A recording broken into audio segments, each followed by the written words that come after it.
What's up, people? It's Solo, People and like welcome to games. the Ready to Rumble speed run, which is just actually a brief yet informative history on the making of particular games or ancient games or historical games. I don't know, whatever seems interesting.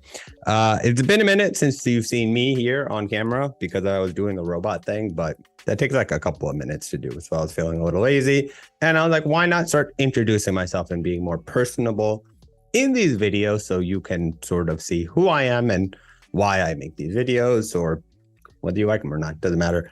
Go to Etsy. We're selling stickers. People like games. That's how it is. I don't know if I should be this close to the camera like this, but doesn't matter.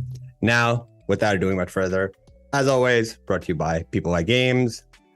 The game Ready to Rumble Boxing was arguably, or is arguably, the best boxing game ever released, in my opinion. It came out in 1999 on the Dreamcast, which maybe a few people remember if you're that old and actually watching gaming content.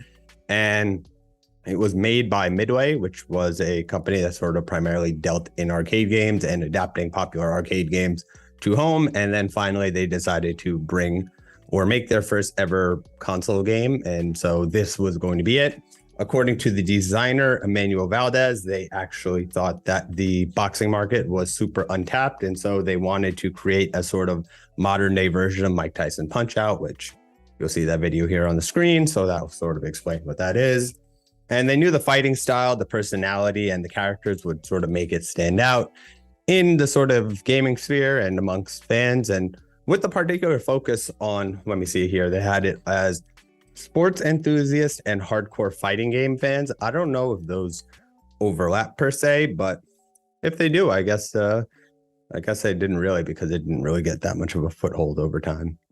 Anyway, it did have the popular announcer Michael Buffer, and introduced a damage system that slowly bruised and left bloody the boxers over the course of the fight. Super popular. It was released for a couple of different consoles, but the Dreamcast is the only one worth mentioning. That's about it. There's not a lot of information on how it was actually developed. They did make a sequel called Ready to Rumble Round 2, and that had Michael Jackson in it and Bill Clinton and Hillary Clinton for some reason, which I don't know. But yeah, that's pretty much it. Potentially disappointing if you were wondering about the specifics and the depth of this. However, I was rusty and it'd been a minute and I felt like recording something. So welcome back to PLG content and my face. People Like Games being it. And that series, or this series, Ready to Rumble Boxing, needs to come back because I think Fight Night, if you remember that, ended up taking its place, but that was a little too realistic. And so I just think there's a market for a highly cartoon version of a fighting game, which Multiverses and Smash Bros. And whatever that Nickelodeon game was that was popular for a few weeks was All Stars.